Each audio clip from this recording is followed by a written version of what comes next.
Madam, आज तुम्हाला धमकीचा mail आलेला आहे. खरं तर पुण्यामध्ये पण असाच मेल आलाय. RSSचा पण त्याच्यामध्ये उल्लेख केलाय, बऱ्याच आपल्या कार्यालयांचा उल्लेख केलेला आहे आणि तुम्हाला पण तसाच मेल आलेला आहे. त्याबद्दल तुमची पहिली प्रतिक्रिया?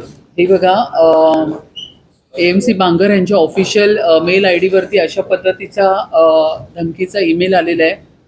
मलाही त्या पद्धतीचा फोन आला होता. मलाही म्हणजे मला प्रशासनाकडनं सांगितण्यात आलं की ह्या पद्धतीचं. मी सांगितलं अशा पोकळ धमक्यांना आपण घाबरायचं नाही. जे माझे नियोजित असलेली संपूर्ण महानगरपालिकेची सर्व कामं आम्ही ह्या ठिकाणी, जी मी नियोजित माझ्या मीटिंग्स होत्या त्या पण ह्या ठिकाणी चालू आहे. मुंबईकरांच्या जनतेसाठी जी हिताची कामं आहेत ती आम्ही कंटिन्यू चालू ठेवलेली आहे. अशी धमक्या आम्हाला जर आलेत, ज्यावेळी मी महापौर झाले त्याचवेळी मी बांगलादेशी फेरीवाले, तो तर माझा पहिला अजेंडा होता की अशा पद्धतीने बांगलादेशी फेरीवाले जे आहेत ते त्यांना ह्या ठिकाणी 100% आम्ही उठवून मुंबईच्या बाहेर पाठवणार आणि मूळ मुंबईकरांना न्याय देणार. अशा पद्धतीची आमचा जो विषय होता. मग मी या ठिकाणी महापौर म्हणून असेल की उपमहापौर म्हणून गाडी असतील, आम्ही सर्वजण नेहमीप्रमाणे काम करतोय. नेहमीप्रमाणे सकाळी जरी तो मेल मला कळाला तरी मी या ठिकाणी आलेले आहे. मी माझं काम केलेलं आहे. मला माझ्या गृह खात्यावरती पूर्ण विश्वास आहे. मला माझ्या मुंबई महानगरपालिकेचे जे प्रशासन आहे आणि जे सुरक्षा प्रशासन आहे त्याच्यावरती मला पूर्ण विश्वास आहे. तर त्यामुळे अशा पोकळ धमक्यांना महापौर रितू तावडे घाबरणार नाही. सुरक्षेमध्ये वाढ करण्यासंदर्भातल्या काही सूचना आपण दिलेल्या आहेत का? किंवा कारण डॉगस्पॉट मगाशी येऊन दिलं, तपासणी करून दिलं, कारण मेल आलेला आहे, पण सुरक्षेत वाढ करण्यासंदर्भातला काही निर्णय? बघा, अशा पद्धतीच्या जेव्हा मेलवरती धमक्या येतात तर त्यामुळे सुरक्षा प्रशासनाचं ते कामच आहे आणि ते त्यांनी केलंच पाहिजे. या ठिकाणी डॉग स्क्वॉड वगैरे त्यांची संपूर्ण यंत्रणा येऊन त्यांनी महापौराचं पूर्ण दालन असेल, महापौरांची गाडी असेल, हे सगळं त्यांनी चेक केलेलं आहे. मुंबई महानगरपालिकेची बिल्डिंग चेक केलेली आहे. मी फक्त एवढेच आदेश दिले की आता आज जे बाहेरचे आपल्याला भेटायला येतात त्यांना मात्र आज पाठवू नका आणि स्ट्रिक्टली संपूर्ण चेकिंग जे आहे ती मुंबई महानगरपालिकेचे जेवढे दरवाजे आहेत त्या दरवाज्यावरती तुम्ही कडक व्यवस्था करा. मी हेही सांगितलं की मुंबई महानगरपालिकेमध्ये फक्त एक मुंबईची महापौर बसत नाही, मुंबईचे संपूर्ण प्रशासन, ॲडमिनिस्ट्रेशन आणि मुंबईकर येणारे आपापली पत्र घेऊन. तर त्यामुळे ह्या गोष्टीची काळजी घेणं अतिशय गरजेचं आहे. परंतु अशा पद्धतीने धमक्या देऊन या ठिकाणी जर त्यांना वाटत असेल की महापौर थांबेल, उपमहापौर थांबेल किंवा महाराष्ट्राचे इतर महापौर थांबतील तर हे काही त्यांचं साध्य होणार नाही.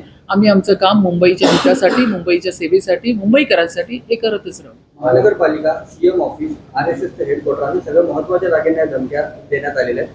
आणि विदेशी हात आहे का याच्यात मागे, किंवा विदेशातून हे सगळं केलं जाते असं नाही? ह्याची सगळी माहिती ही गृह खातं किंवा महापालिका प्रशासन सुरक्षा घेईल.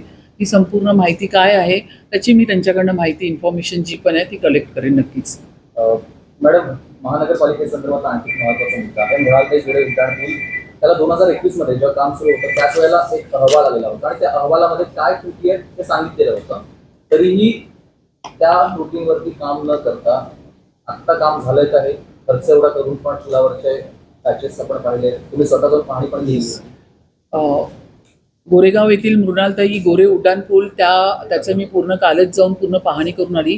2021चा जो दक्षता खात्याने या ठिकाणी अहवाल दिला होता, एकतर त्या अहवालाच्या बाबतीत मला महानगरपालिकेने काहीच कळवलं नाही.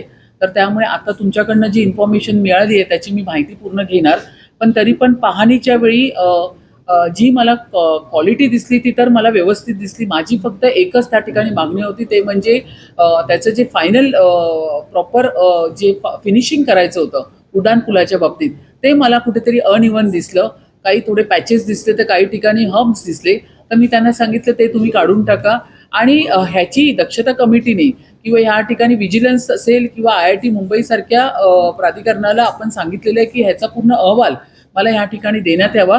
पण जेवढी मी AMC बांगर असतील, आपल्या भिडे मॅडम असतील किंवा त्या ठिकाणी असलेले साईट इंजिनियर असतील त्यांच्याकडनं सगळी माहिती घेता उड्डाणपुलाच्या बाबतीमध्ये त्यांनी अतिशय व्यवस्थित मला माहिती दिलेली आहे. विषय फक्त पॅचवर्कचा होता. ज्या ठिकाणी आपल्याला पॅचवर्क दिसले ते अनइव्हन दिसले.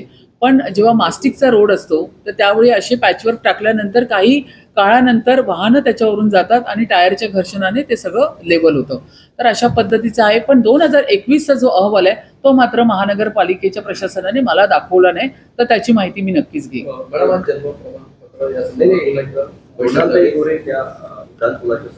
प्रशासनात चूक मांडणी केली आणि कंत्राट दराला 22 लाख नाही, रुपये आता कसं आहे माहितीये, 2021ला तत्कालीन महापौर किशोरीताई पेडणेकर पण होत्या, तर त्यांनी त्यावेळी ह्या गोष्टीची माहिती घेतली होती का, तोही एक विचार करण्याचा मुद्दा आहे.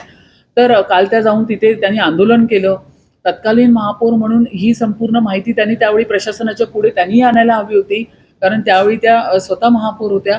पण हा सगळा जरी विषय असला तरी आता मला तुमच्याकडनं जर ही बाब लक्षात आली आहे तर ह्याची पूर्ण इन्फॉर्मेशन माहिती मी घेणार आहे. तुम्हाला बैठकीमध्ये म्हटलेलं होतं 1 वाजून 11 मिनिटांची की 10 मिनिटांची वेळ आहे, त्यावेळेला तुमची ते बैठक चालू.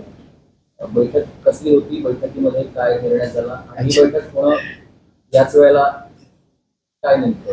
1:11 आता आपले 1:58 झाले, तर त्यामुळे एक लक्षात घ्या, ते जाऊ दे, आपण काम करत राहूया. मला एक गोष्टीचा फार आनंद होतो की या ठिकाणी आमचे ज्येष्ठ नेते आणि ईशान्य मुंबईचे माजी खासदार आदरणीय किरीटभाई सोमय्या यांच्या खरोखर कामाला मी सॅल्यूट देते.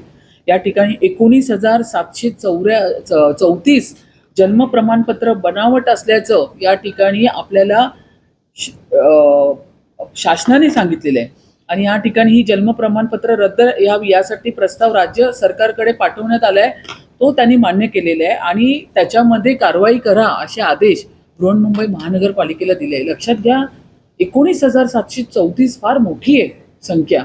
इतकी लोक ह्या मुंबई नगरीमध्ये होते आणि ह्यांचा पर्दाफाश करून ह्यांना समोर आणण्याचं काम आदरणीय किरीटभाई यांनी केलेले आहे. आणि त्याचबरोबरीने आता ह्याच्या पुढे सुद्धा जवळपास 20,000 जन्म प्रमाणपत्र आहे, त्याच्यामध्ये त्रुटी आढळलेल्या आहे. मायनर आणि मेजर त्रुटी ज्या आहेत त्याच्यामध्ये मायनर त्रुटी ह्या आपण मुंबई महानगरपालिकेच्या लेवलवरती सॉल्व्ह करणार आहोत, पण ज्या मेजर त्रुटी आहेत ह्याच्यावरती आपण राज्य शासनाची सगळी एक SOP घेऊन तीही आपण कशा पद्धतीने रद्द करता येईल यावरती पण आपण काम करणार आहोत. राज्य शासनाने ह्याच्यावरती SIT स्थापन केलेली आहे. SITला पण आता आपण ह्यावेळी आजच्या मीटिंगमध्ये कडक निर्देश दिलेले आहेत. जवळपास आपल्या 4 काय 5 आपल्या FIR आहेत, त्या FIR वरती महिन्याभरात अजून त्यांच्याकडनंही काम झालेलं नाही, तर त्यांना आता स्पष्ट निर्देश दिलेले आहे की या संपूर्ण FIR वरती काम करून 48 तासामध्ये या सगळ्या FIRचा अहवाल मला या टेबलावरती पाहिजे, किरीटभाई यांच्याकडे पण पाहिजे आणि जे कन्सर्न अधिकारी आहेत त्यांच्या टेबलवरती पण पाहिजे. इतकी मोठी कारवाई या ठिकाणी जन्म प्रमाणपत्राच्या बाबतीत झालेली आहे आणि खरोखर हा संपूर्ण जो विषय आहे हा किरीटभाईंनी सखोल अभ्यास करून हा मुंबई महानगरपालिकेच्या निदर्शनास आणून दिलेला आहे. काही दिवसांपूर्वी आपण बैठक घेतली होती अधिकाऱ्यांची, त्यावेळेला त्या अधिकाऱ्यांना देखील अहवाल जमा करायला सांगितलं होतं. त्यांचे काही अहवाल आतापर्यंत आपल्याला आले प्रत्येक वॉर्ड स्तरावरचे आहेत? हां, आता या ठिकाणी M ईस्ट असेल, L वॉर्ड असेल आणि E वॉर्ड असेल, या तिन्ही वॉर्डमध्ये मेजर आपल्याला घोटाळा जो जन्म प्रमाणपत्राचा आहे तो आपल्याला या वॉर्डमधून दिलेला आहे. आपण ह्याच्यामध्ये 4 MOHला आपण निलंबित केलेलं आहे. बाकीची जे मुवमेंट आहे, जी कारवाई, आता मी ज्यावेळी ह्याची विचारणा मी आणि किरीटभाईंनी केली तर MOH एकतर आपल्याकडे भरती प्रक्रिया जरा स्लो असल्यामुळे जे कन्सर्न आता जे इतर MOH आहे त्यांना या सगळ्या कामामध्ये आपण लावलेले आहे. तर या ठिकाणी जे 20,000 आपल्याला जन्म प्रमाणपत्र मग त्याच्यात मायनर आणि मेजर त्रुटी दिसतात आहे त्याच्यावरती काम करण्याचं काम आपल्याला MOH कडूनच मिळणार आहे. तर ते घेऊन आपण ती पूर्ण लिस्ट आपण शासनाकडे पाठवतोय आणि त्याच्यामध्ये शासनाचं फक्त त्याच्यामध्ये एवढंच धोरण आहे की मूळ जे असतील जन्मचे ज्याचे प्रमाणपत्र आहेत त्यांना ठेवून त्यांच्याच नावाने जे बोगस तयार झालेले ते इमिजिएट रद्द करण्यात यावे. आणि काही दिवसापूर्वी शिवसेना नेते संजय निरुपम यांची पत्रपरिषद झाली, त्यातील थेट आरोप असा केला होता की एकही बांगलादेशी फेरीवाला सापडला नाहीये, यावर आपलं मत आहे? आमचे संजय निरुपमजी असतील, आमचे उपमहापौर पण या ठिकाणी बसलेले आहेत. बघा, एक लक्षात घ्या, मुंबई महानगरपालिकेमध्ये महायुतीमध्ये आम्ही सगळे बसलेलो. आमची तळमळ ही मुंबईकरांसाठीच आहे. मग भारतीय जनता पक्षाची असेल, शिवसेनेची असेल, आदरणीय एकनाथ शिंदे साहेबांची असेल, याच्यामध्ये आमचा अजेंडा एकच आहे की या ठिकाणी बांगलादेशी जर मिळाला तर त्याला आपल्याला काढायचं आहे. मूळ मुंबईकर असेल, मग तो कुठल्या महाराष्ट्रातून पण आलेला असेल, पण तो महाराष्ट्राचा आहे, मुंबईचा आहे, तो जर वर्षानुवर्षे या ठिकाणी फेरीवाला म्हणून काम करत असेल त्याला न्याय देऊन या ठिकाणी, आणि जर त्यांचं असं म्हणणं असेल की त्याच्यामध्ये सापडला नाही तर चांगलीच गोष्ट आहे.